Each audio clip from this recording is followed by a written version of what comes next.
Students हमने कुछ examples देखे जिसके अंदर स्टूडेंट्स एंगल ऑफ एलिवेशन थे, हमने ऐसे कुछ एग्जांपल्स भी देखे स्टूडेंट्स जिसके अंदर एंगल ऑफ डिप्रेशन कंसीडर किया गया था, और कुछ एग्जांपल्स ऐसे भी स्टूडेंट्स हमने सॉल्व किए जिसके अंदर double angle of elevation and double angle of depression था। ओके स्टूडेंट्स, अब कुछ ऐसे एग्जांपल्स भी होते हैं स्टूडेंट्स जिसके अंदर angle of elevation and angle of depression दोनों का कॉम्बिनेशन आता है। ठीक है, तो ये जो कॉम्बिनेशन वाले एग्जांपल्स है ना स्टूडेंट्स, वो हम एक टॉपिक के अंदर कंसीडर कर रहे हैं, that is problems involving angle of elevation and depression. ठीक है, अब जो एग्जांपल्स हम सॉल्व करेंगे स्टूडेंट्स वो होंगे combination of angle of elevation and angle of depression के। ठीक है, तो ये जो सेट ऑफ एग्जांपल्स हैं इनके अंदर स्टूडेंट्स ये हमारा फर्स्ट एग्जांपल है। ठीक है, इस एग्जांपल के अंदर स्टूडेंट्स एक सिचुएशन दिया गया जिसके अंदर we have been given two structures. Okay, two structures, पहला स्ट्रक्चर है ये है बिल्डिंग, और दूसरा स्ट्रक्चर है स्टूडेंट्स ये which is a cable tower. ठीक है, मैं इनको नाम दे देता हूं। जो बिल्डिंग है स्टूडेंट्स मान लेते हैं कि इट इज ए बी, इसका जो हाइट है उसको हम रिप्रेजेंट कर देते हैं ए बी के साथ, और जो केबल टावर है ना इसको स्टूडेंट्स हम इंडिकेट कर देते हैं सी डी के साथ।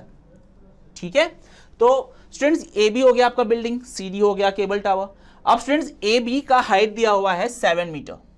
Okay, height is given as 7 metre. अब स्टूडेंट्स यहां पे एंगल ऑफ एलिवेशन और एंगल ऑफ डिप्रेशन भी दिया गया है। From the top of the building to the top of the cable tower angle of elevation is given as 60 degree. ठीक है स्टूडेंट्स, आप देखें ये आपका हो गया लाइन ऑफ साइट। ओके, और स्टूडेंट्स यहां से एक हॉरिजॉन्टल हम ड्रॉ कर देते हैं, तो ये जो एंगल है ये एंगल दिया गया है 60 degree. As well as students it is also given that the angle of depression of the bottom of this cable tower from the top of the building, ये लाइन हो गई line of sight, it is the angle of depression is given as 45 degree. ठीक है students, angle of elevation 60 degree दिया था, angle of depression 45 degree दे दिया गया है। ओके, अब स्टूडेंट्स यहां से जो हमने हॉरिजॉन्टल ड्रॉ किया ना, horizontal line which will actually be a horizontal level for angle of elevation and angle of depression, ये जो लाइन है स्टूडेंट्स ये हमारे CD जो टावर है उसको स्टूडेंट्स टच करेगा at some point.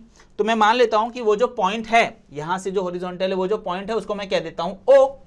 Okay, O। अब स्टूडेंट देखिए आप यहां पे आपको दो ट्रायंगल फॉर्म होता हुआ दिखेगा, because we are having angle of elevation and angle of depression as well. दो एंगल है तो दो ट्रायंगल फॉर्म होगा, ये पहला बेसिक हमने पढ़ा था पीछे। ठीक है, तो स्टूडेंट देखिए यहां पे दो ट्रायंगल दिखेगा आपको, एक ट्रायंगल ये हो गया एंगल ऑफ डिप्रेशन वाला। ठीक है, दूसरा स्टूडेंट्स एक ट्रायंगल ये हो गया एंगल ऑफ एलिवेशन वाला। इसके अंदर एंगल 60 डिग्री है, इसके अंदर एंगल देखो 45 डिग्री है। बट स्टूडेंट्स आप देखिए ये ट्रायंगल के बाहर है 45 डिग्री, 45 डिग्री ट्रायंगल के बाहर है। बट इसके लिए भी हमने पढ़ा हुआ है कि ये अगर 45 डिग्री है तो ये भी 45 डिग्री होगा, ऑल्टरनेट एंगल्स, करेक्ट, और between two parallel lines. Okay, तो ये 45 डिग्री हो गया। तो अब क्या करेंगे स्टूडेंट्स, हम दोनों ट्रायंगल कंसीडर करेंगे और सॉल्यूशन स्टार्ट करेंगे। ठीक है, तो अब स्टूडेंट्स मान लीजिए मैं पहला जो ट्रायंगल कंसीडर कर रहा हूं वो ये ट्रायंगल कंसीडर कर रहा हूं, दैट इज ट्रायंगल COA। ठीक है, let us start solving by considering triangle COA। तो यहां मैं लिखता हूं for triangle COA, for triangle COA tan 60 degree, tan 60 degree is equal to opposite upon adjacent. तो ये हो गया CO, opposite upon adjacent is AO, CO upon AO। अब tan 60 डिग्री की वैल्यू कितनी होती है students, it is equal to √3 which is equal to CO की हाइट हमें तो नहीं पता है स्टूडेंट्स। ठीक है, हमें OD पता है। अब स्टूडेंट्स इस एग्जांपल के अंदर बेसिकली हमें फाइंड करना है CD, that is height of the cable tower. मान लेते हैं स्टूडेंट्स जो total height of cable tower है ना CD, that is equal to H। मैं यहां पे लिख देता हूं that is equal to H, total height. और साथ में स्टूडेंट्स आप देखें ये जो AB है और जो OD है ये दोनों सेम है। ठीक है, आप देखें ये एक रेक्टेंगल फॉर्म हो रहा है। ठीक है, तो अगर ये 7 है तो ये भी 7 होगा, तो मैं यहां भी लिख देता हूं 7 मीटर।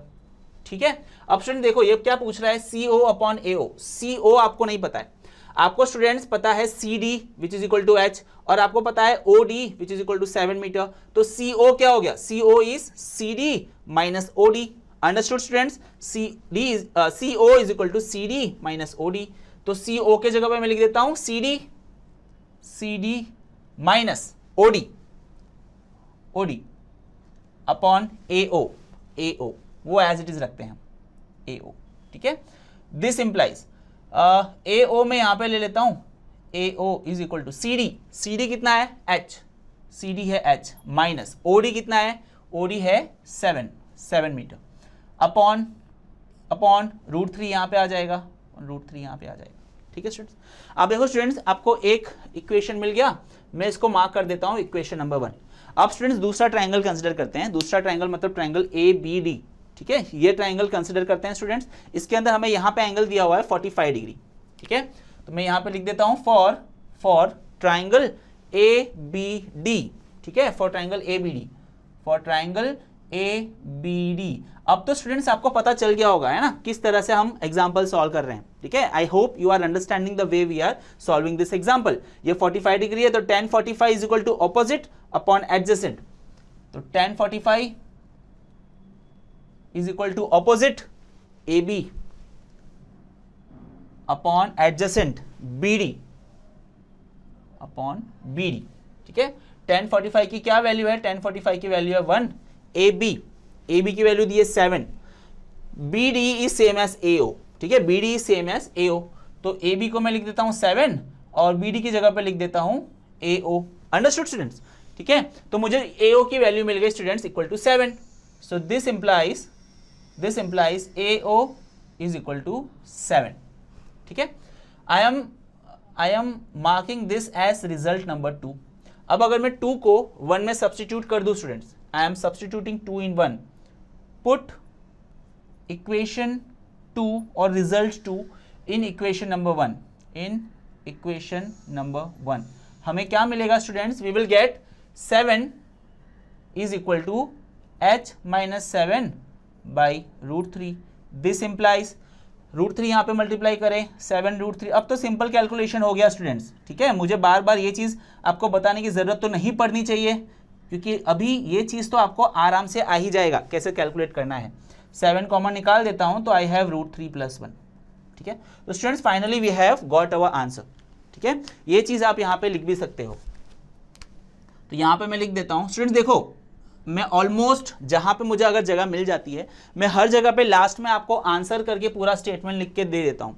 कहीं पे मैं ना लिखूँ तो भी उस एग्जाम्पल में भी स्टूडेंट्स आपको ये कंसिडर करना है कि लास्ट में आपको फाइनल आंसर वर्ड्स के साथ जैसे क्वेश्चन में पूछा गया है ना, वैसे आपको लिखना है स्टूडेंट्स, ठीक है, exam point of view.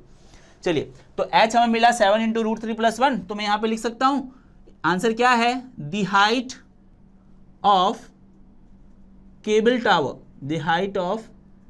Tower is क्या है? h एज्यूम किया था हमने, h is equal to 7 √3 + 1 metres.